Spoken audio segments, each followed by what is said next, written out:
নমস্কাৰ বন্ধু বান্ধৱীসকল, মাই Assamese solution YouTube চেনেলটোলৈ পুনৰবাৰ আপোনালোকক স্বাগতম জনাইছোঁ। আৰু আপোনালোকে যদি মোৰ চেনেলখনত নতুনকৈ আহিছে তেতিয়াহ'লে চেনেলটো ছাবস্ক্ৰাইব কৰি ল'ব। তো বলক আমি ভিডিঅ'খন আৰম্ভ কৰোঁ। ফাৰ্ষ্ট কুৱেশ্যন, অসমত মুঠ কিমানটা তেল শোধনাগাৰ আছে? ইয়াৰ শুদ্ধ উত্তৰটো হ'ল অপশ্যন চি, 4টা।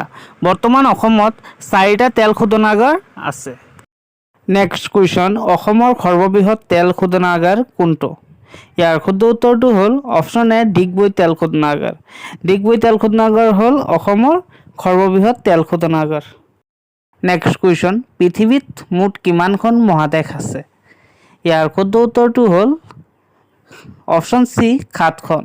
বিশ্বত 7খন মহাদেশ আছে। নেক্সট কুৱেশ্যন, পৃথিৱীৰ আটাইতকৈ ডাঙৰ মহাসাগৰ কোনখন? ইয়াৰ শুদ্ধ উত্তৰটো হ'ল অপশ্যন বি, প্ৰশান্ত মহাসাগৰ। পৃথিৱীৰ সৰ্ববৃহৎ মহাসাগৰখন হ'ল প্ৰশান্ত মহাসাগৰ। নেক্সট কুৱেশ্যন, অসমৰ ভাষা আন্দোলনৰ প্ৰথমগৰাকী শ্বহীদ কোন? ইয়াৰ শুদ্ধ উত্তৰটো হ'ল অপশ্যন এ, ৰঞ্জিত বৰপূজাৰী। তেখেত হ'ল ভাষা আন্দোলনৰ প্ৰথমগৰাকী শ্বহীদ। নেক্সট কুৱেশ্যন, সৌৰজগতৰ আটাইতকৈ সৰু গ্ৰহ কোনটো? ইয়াৰ শুদ্ধ উত্তৰটো হ'ল অপশ্যন বি, বুধ গ্ৰহ। বুধ গ্ৰহ হ'ল আটাইতকৈ সৰু গ্ৰহ। নেক্সট কুৱেশ্যন, ভাৰত ত্যাগ আন্দোলন কোন চনত হৈছিল? ইয়াৰ শুদ্ধ উত্তৰটো হ'ল অপশ্যন চি, 1942 চনত। মনত ৰাখিব বন্ধুসকল, ভাৰত ত্যাগ আন্দোলন 1942 চনত হৈছিল। নেক্সট কুৱেশ্যন, আন্তৰ্জাতিক নাৰী দিৱস কোন তাৰিখে পালন কৰা হয়?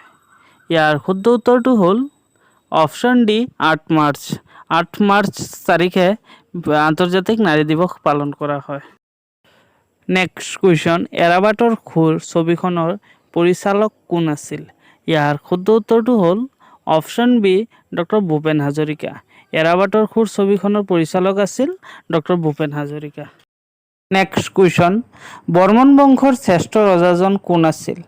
ইয়াৰ শুদ্ধ উত্তৰটো হ'ল অপশ্যন এ, ভাস্কৰ বৰ্মন। বন্ধু বান্ধৱীসকল মনত ৰাখিব, ভাস্কৰ বৰ্মন হ'ল বৰ্মন বংশৰ শ্ৰেষ্ঠ ৰজা।